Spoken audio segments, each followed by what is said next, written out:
This is David Harper with Multiversity Comics here with Jim Zubkavich from Skullkickers.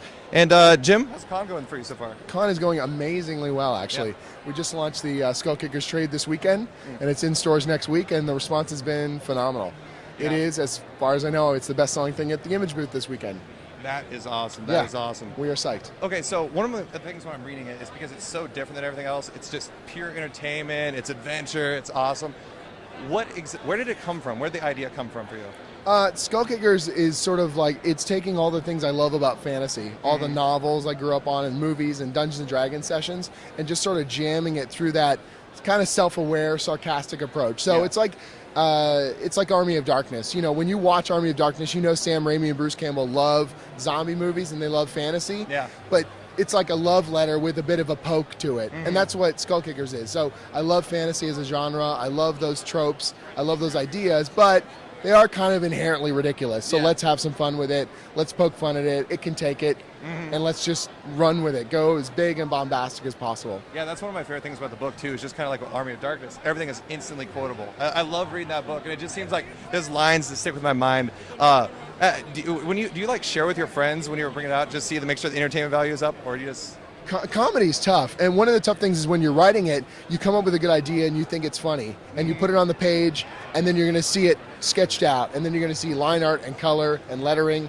and proofing, and you're like, is this still funny anymore? I think it was funny. I think it was good, and so I do bounce it off people during the process and make sure it's still snappy, you know, because when a reader opens it up for the first time, they're going to get that initial response, and hopefully they like it, but it's hard as someone who's writing it to remember the spontaneous, you know, when a reader reads it, they're going to have the spontaneous reaction that I don't have anymore. Yeah. It's not like I don't laugh, but it's gone through the filter so many times. So it definitely is a difficult process, especially when you're writing comedy, to make sure that it's fresh and that it still works. Definitely. Yeah, absolutely. From what I understand, the book started as a mini, didn't it? That's correct. So it actually started in Pop Gun as 2 short stories that we did for Image's anthology. And Eric Larson was the publisher at the time. He really liked it, asked if we were interested in doing more.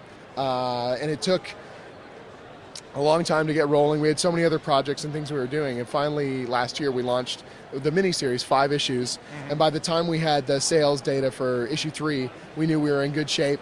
And Image asked if we would keep it going. And I'm more than happy to throw down more fantasy, you know, frantic, ridiculous stuff. So very quickly started to lay in more of the subplots and foreshadow other big fantasy things we want to play off of.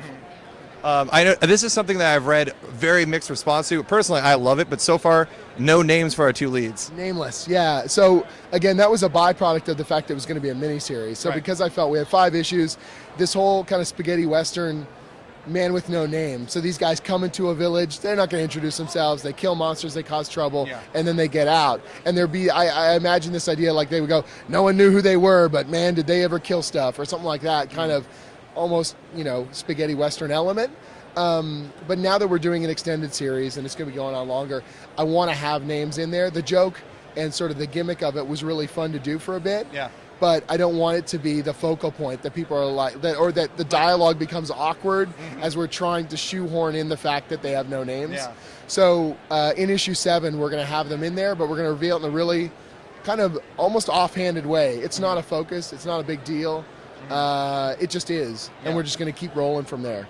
One of my favorite things from the individual issues so far has been the backups you've been doing, like the little, like you had the FAQ and you had the D&D write-up. I thought that was great stuff, but I love the fact that you're answering these questions. Like I finished I think it was the 2nd issue, and in the back you confronted the fact that they didn't have names. Yep.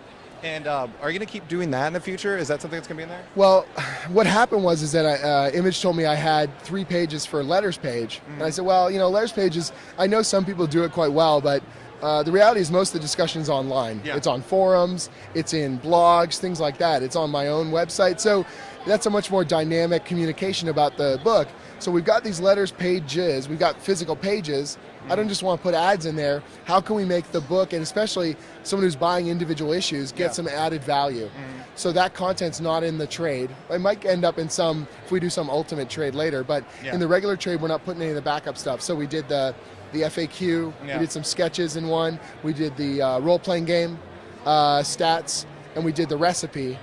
and the art contest. And so I've got ideas for the future ones. Like we're going to have paper dolls in one of them and like a crossword puzzle and just really weird stuff because I want people to be amused, to just get an extra little hit of something fun at the back of the book that they weren't expecting. It fits the spirit of the book. It's perfect. It does. It's got that gonzo kind of anything goes attack. Yeah. Even our solicit copy, our issue 4 solicit was a haiku instead of a regular solicit. That's awesome. Our issue 3 one was all alliteration, so we used as many words with P as we could. Just weird stuff to try and make, in the spirit of the book. It's ridiculous. It's funny. I've got some other ideas for that. I don't want to tip too soon, but I think it's going to be great. Well, so the 6th issue was your kind of mashup. Right. You had Brian Clevenger, Chris Sims, Ray Fox, all kinds of other Adam Warren, yeah. Great list of creators. It was a great issue. And you said yesterday or the other day at the panel that you're going to be doing more issues like that. Yeah, I mean, it worked really well because it kept the book on the stands. Yeah. And it also has that fun, hey, it's a party and everyone's invited kind of feel, which is what I want the book to feel like anyways. And so ideally what I'd like to do is have a 5-issue arc and then a 6th issue be a jam issue. Yeah. So, get different creators who love the book or creators that I've always wanted to work with and let them throw down for 5, 6, 7 pages with the Skullkickers. And it's such a broad concept. These two guys kill monsters, make it funny, and run with the ball. And guys like Chris Sims just breaking into the industry, getting started, but I think he's absolutely hilarious. And I joked with him that I wanted to be his first foot into the industry so I can take credit for everything he does later. But you're his mentor. Oh yeah, I wish. But Adam Warren, who's been a hero of mine since I was in high school, to have that broad, a base of creators, I mean, it's a thrill for me and I'm a huge fan of Clevenger on Atomic Robo.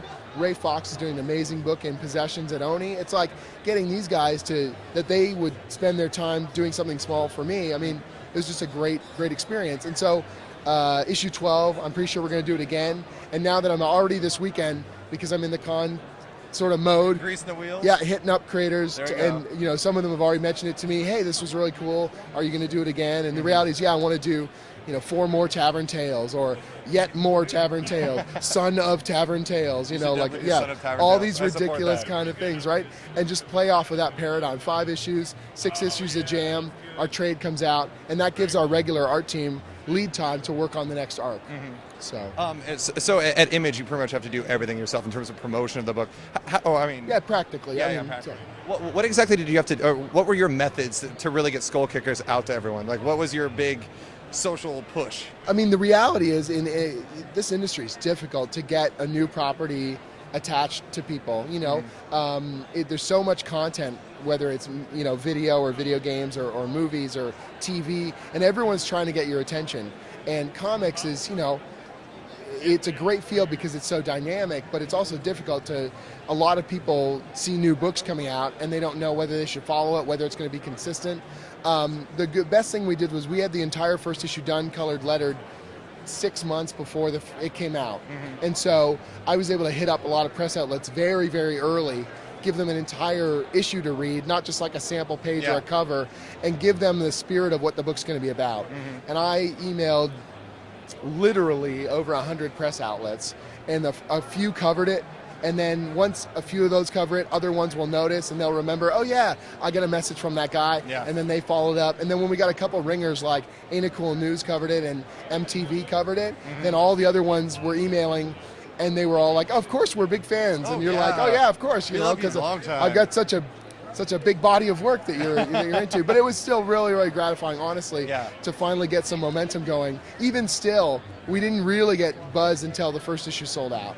That was when things really kicked into gear, and people started talking much more steadily about it. And even now, we're promoting the trade this weekend, hearing from a lot of people come by the booth, oh, I heard about this book. Oh, yeah, I saw that, and now they want to get on board. So. Well, wasn't the first trade launched at $9.99? It is. It's coming out Wednesday for $9.99, which is, Image is doing this promotion with, it's a real honor because they've only done this with a few books that they feel are really tent post titles. Morning Glories, Chew, Walking Dead, the first trade's $9.99. And so it's like, this represents the Image eye, and that, I'm thrilled. Absolutely. And so it convinces people, hey, this is worth getting on board with. This is worth trying out. The bookstores will carry it more heavily. And you can't really lose. It's cheaper than a black and white manga. You're getting 140 pages of full color stuff, and you might as well give it a shot. you know? And Yeah. so for me, it's about the long game. I want to build an audience. We've been consistent. We did 6 issues in 6 months. Yep.